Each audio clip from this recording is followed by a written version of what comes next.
देवी बिजानी के कार्यों से मुझे ऐसा लगता है कि यदि किसी एक सरकारी स्कूल में अगर कोई एक अध्यापक, एक अध्यापिका, कोई एक ही जो है पूरे जुनून के साथ, पूरी शिद्दत के साथ लग जाए तो वो उस स्कूल का कायाकल्प कर सकता है। मेरे कई काम निकाले, मेरे को जहाँ भी जाना होता ये लेके जाती, और आज तक भी ऐसा लगाव है कि कभी मना नहीं करती। और तो क्या कहूँ, मेरी पोती के टीके तक इसने लगवाए 12 महीने के। सेवा और समर्पण, इसी का दूसरा नाम है देवी बिजानी। किसी चीज़ में लीक से हटकर कोई काम करना और साहस के साथ करना, समाज की जो बनी हुई परंपराएं हैं उससे हटकर कुछ करना, इसी का नाम है देवी बिजानी।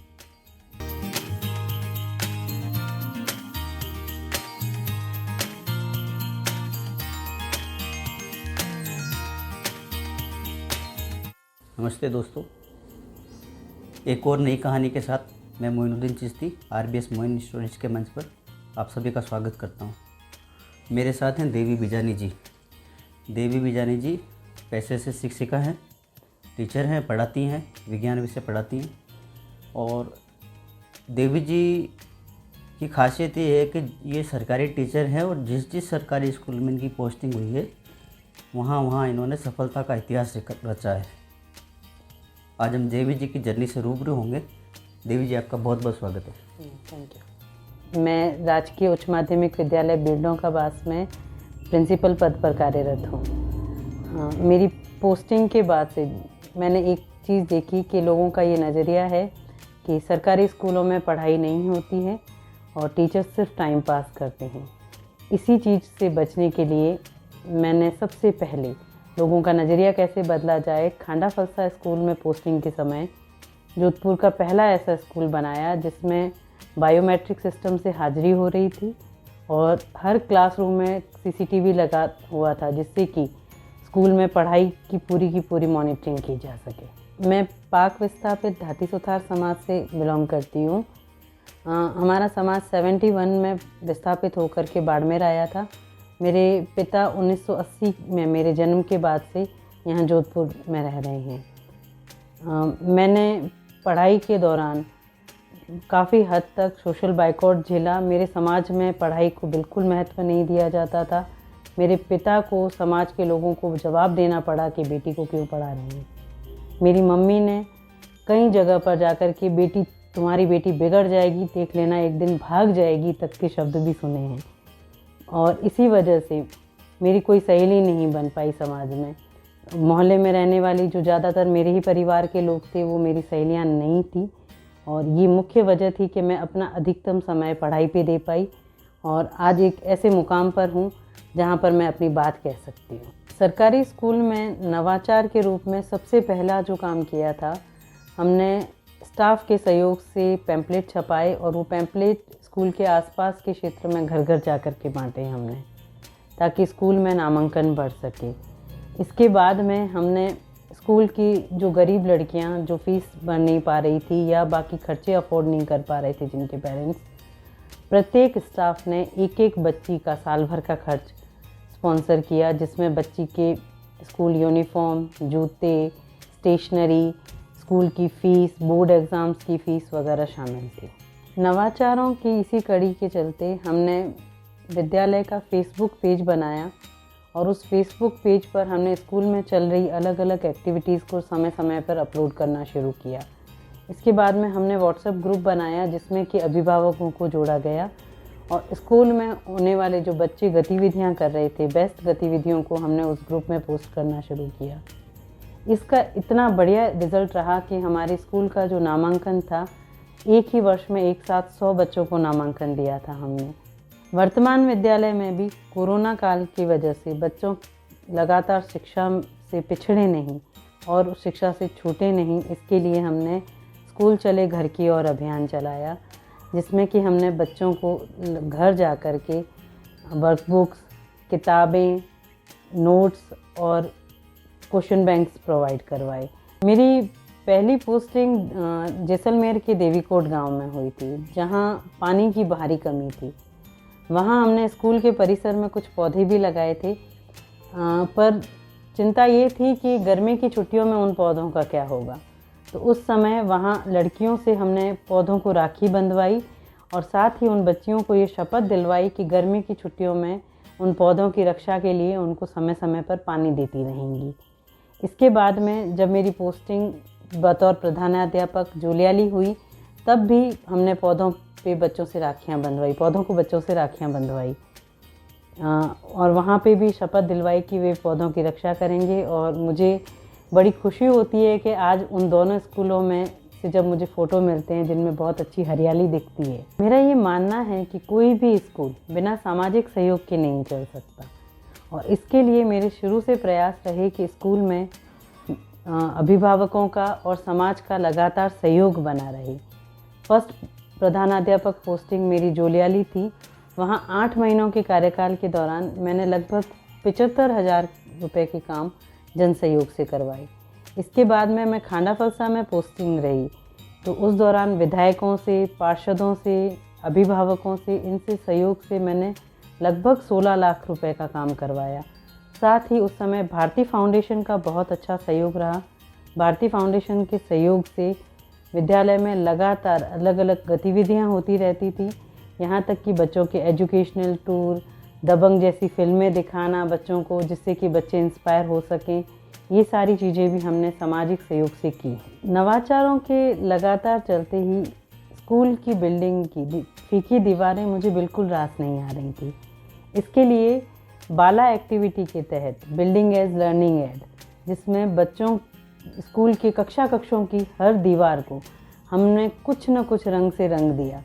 बच्चे जिस तरफ भी नज़र मारें उन्हें कुछ न कुछ देखने को, कुछ न कुछ सीखने को मिले, इसकी हमने सुनिश्चितता कर दी।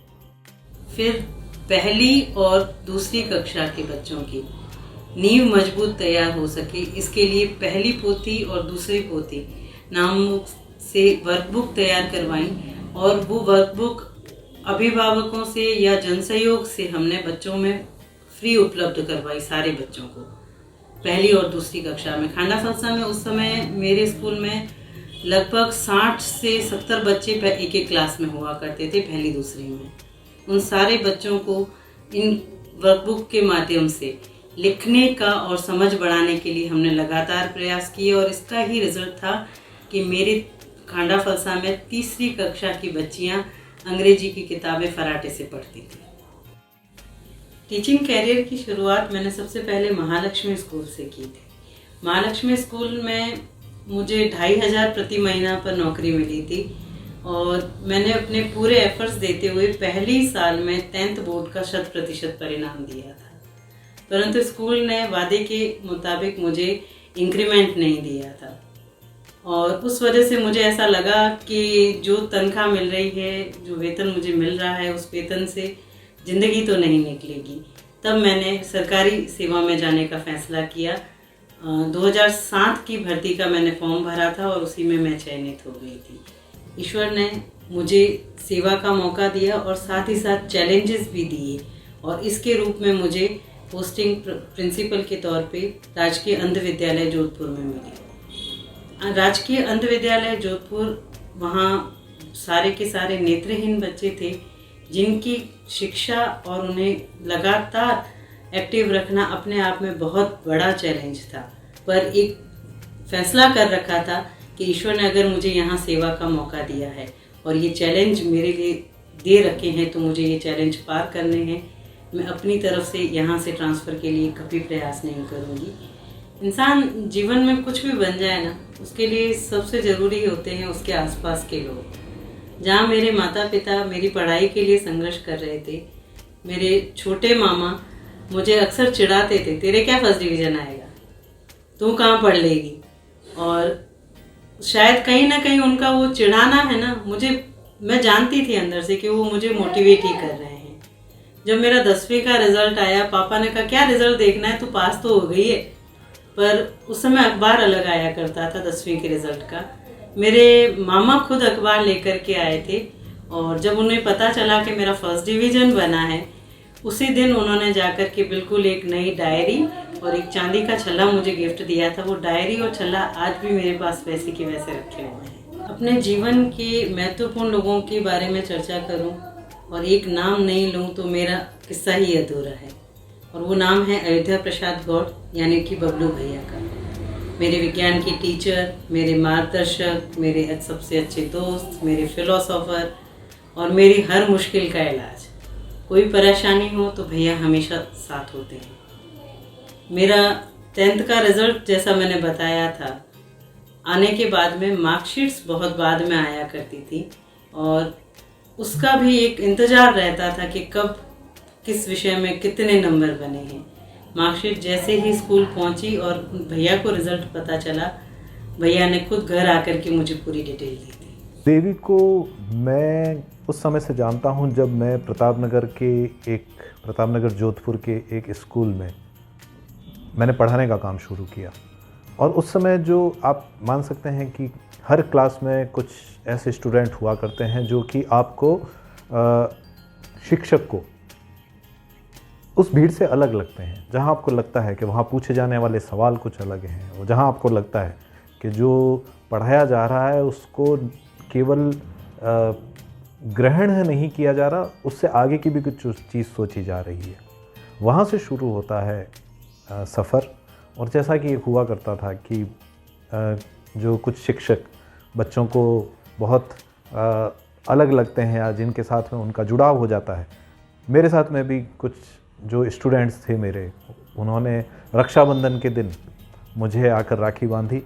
और भाई और बहन का जो एक संबंध होता है, एक जो नाता होता है, वो देवी के साथ में हमारे परिवार का जुड़ा और वो अटूट होकर रह गया। श्रीमती देवी बिजानी जैसे उत्कर्ष के विद्यार्थियों पे हमें बहुत गर्व होता है। मुझे पता है कि जब वो क्लासरूम में भी रहती थी, प्रधानाध्यापक भर्ती परीक्षा की तैयारी करने के लिए आई थी, पहले से सरकारी नौकरी में थी वो, लेकिन एक उत्साह जो रहता था वो एकदम बच्चों वाला उत्साह उसके अंदर था। उस समय भी हमें कई अच्छे अच्छे सुझाव वो देती थी कि किस प्रकार से हमारे कोर्स को और बेहतर बनाया जा सके। और वही देवी जब प्रधानाध्यापिका बन गई तो उसके बाद में उन्होंने शिक्षा के जगत में सरकारी स्कूलों में जो नवाचार किए वो वास्तव में स्तुत्य है, प्रेरणादायी है, अनुकरणीय है। मुझे स्वयं उनके स्कूलों में जाने का अवसर प्राप्त हुआ और वहाँ पे किस प्रकार से उन्होंने सारे क्लासरूम्स जो है उसमें स्मार्ट बोर्ड उन्होंने लगाए, CCTV कैमरा उन्होंने लगाए, बच्चों के लिए उन्होंने शिशु वाटिका बनाई। वहाँ पे स्कूल पे उन्होंने बहुत बढ़िया सी पेंटिंग जो है वो उन्होंने कराई। स्कूल में उन्होंने विभिन्न प्रकार के कार्यक्रम करवाए। जो चरण पादुका योजना जो चल रही थी उस समय उन्होंने अपने सारे स्कूल के बच्चों को जूते, मोजे, ड्रेसेस इत्यादि वो सब कुछ दिलवाया और अपने स्कूल का नामांकन जो है, जहाँ तक मुझे पता है कि वो लगभग दुगुना तिगुना कर दिया। मेरे विद्यालय की 6th क्लास की छात्रा थी। मैं उस समय सबों को हिंदी पढ़ाती थी और इस लड़की में हमेशा प्रतिस्पर्धा रही, सब लड़कियों से आगे रहने की रही, हमेशा इसकी भावना रहती। सब विषय में मेरे ही नंबर ज़्यादा आए। सब में अच्छी चलती थी, मेरी हिंदी में ही नहीं सब विषयों में अच्छी चलती थी। मैंने इसको 7th में पढ़ाया, 8th में पढ़ाया, 9th में पढ़ाया, 3 साल तक पढ़ाया।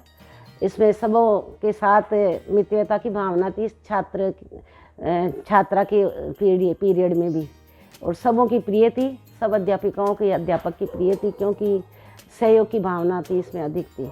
लेकिन उससे भी ज़्यादा ये बात है इसमें कि इसका और हमारा लगाव थोड़ा ऐसा रहा कि यहाँ स्कूल में जाने के बाद भी दूसरे स्कूल में गई तो भी हमेशा हमारे को याद रहती, आ जाती, काम में कभी भी बुला लेती तो आ जाती, कभी मेरे को काम के लिए मना नहीं करती। और देखो तो अभी तक भी मेरा रिश्ता ऐसा है, मैं कहाँ तक गिनाऊँ, मेरे कई घर के काम ऐसे थे जो कोई नहीं जाता शहर में, ये गाड़ी लेके चली जाती, मैं बुलाती तो आ जाती, मैं जा रही हूँ, मम्मी को कहीं कह के भी नहीं आती कितनी देर लगेगी। इसमें आत्मीयता थी और अभी भी मैं कभी इसको याद तो करते ही, इसी से नहीं है, इसके घर वालों तक से भी अच्छे रिश्ते हो गए इसके कारण। मेरी देवी बिटिया जब 10वीं और 12वीं के एग्ज़ाम दिए उसके बाद में उसने जो पी टेस्ट दिए जिसमें CPM किए, PM किए, उनके लिए एक पर्टिकुलर मेरे घर में कमरा बना हुआ, उसमें से रात को पढ़ने बैठती थी और हम सुबह उठते थे 5 बजे, 5:30 बजे पति पत्नी, तो ये उसमें पढ़ती हुई किताबों में खोई हुई मिलती थी और हमने धीरे धीरे उसका नाम रख दिया कि ये पढ़ने वाली भूतनी है। और इस तरह से करके आगे बढ़ी और उसने कई एग्ज़ाम दिए जिसमें GNM है, डी फार्मा है, उसके एग्ज़ाम दिए जिसमें कई जगह सिलेक्शन भी हुआ, लेकिन अंत में उसने यही निर्णय किया कि मैं शिक्षा के क्षेत्र में जाऊंगी और शिक्षा के क्षेत्र में ही कार्य करूंगी और समाज में एक शिक्षित अपने परिवार कैसे बने, अपने बच्चों को कैसे पढ़ाया जाए, उसको लेकर इसका ध्येय था और उसके लिए उन्होंने खूब मेहनत भी की और आज हमें अपनी बिटिया पे गर्व है कि वो इस स्तर पर पहुंची है और उसकी उज्जवल भविष्य की कामना करता हूँ। हमारे यहाँ कहा जाता है कि नारी शक्ति जब किसी क्षेत्र में ये तय करके चलती है कि उन्हें कुछ बदलाव लाना है तो वो लेकर आती है। मुझे पूरा भरोसा है कि हमारी जो आज की बच्चियाँ अपने जीवन में कुछ करना चाहती हैं, वे देवी के जो जीवन है और जीवन में जो उन्होंने अब तक हासिल किया है उससे प्रेरणा लेंगे। और मेरी शुभकामनाएं हैं देवी के लिए कि वो आगे भी इसी तरीके से हमें गौरवान्वित करती रहेंगी। देवी जैसे लोग जो है हर सरकारी स्कूल में होने की आवश्यकता है और इस प्रकार के लोग अगर पूरी शिद्दत के साथ लगेंगे तो निश्चित रूप से हर बच्चे का सर्वांगीण विकास होगा और हमारे सरकारी विद्यालय जो भी है वो मूल धारा में सम्मिलित हो पाएंगे। सरकारी विद्यालय के बच्चे जो हैं वो अपने को दीनहीन महसूस नहीं करेंगे और भामाशाहों का सहयोग जो है वो ऐसे सरकारी विद्यालयों को ज़्यादा से ज़्यादा मिलेगा यदि इस प्रकार के टीचर्स, इस प्रकार के हेडमास्टर्स वहाँ पे रहेंगे, क्योंकि कई सारे आपको सहयोग देने वाले कई भामाशाह आपको मिल जाएंगे, लेकिन उन भामाशाहों को ऐसा लगना चाहिए कि हमारा एक एक रुपया जो है वो सही जगह पर काम आ रहा है और देवी बिजानी ने करके दिखाया। तो देखिए आपने आज की कहानी देवी बिजानी जी से हमने आपको रूबरू करवाया। इनकी सफलता की कहानी आपने देखी, शिक्षा के क्षेत्र में इन्होंने किस तरह से नवाचार किए हैं। इनकी गुरुजी से हम मिले, इन्होंने भी अपने विचार रखे। उम्मीद करते हैं कहानी आपको पसंद आएगी। जल्दी आपके सामने हम एक नई कहानी के साथ रूबरू होंगे। बने रहिए हमारे साथ।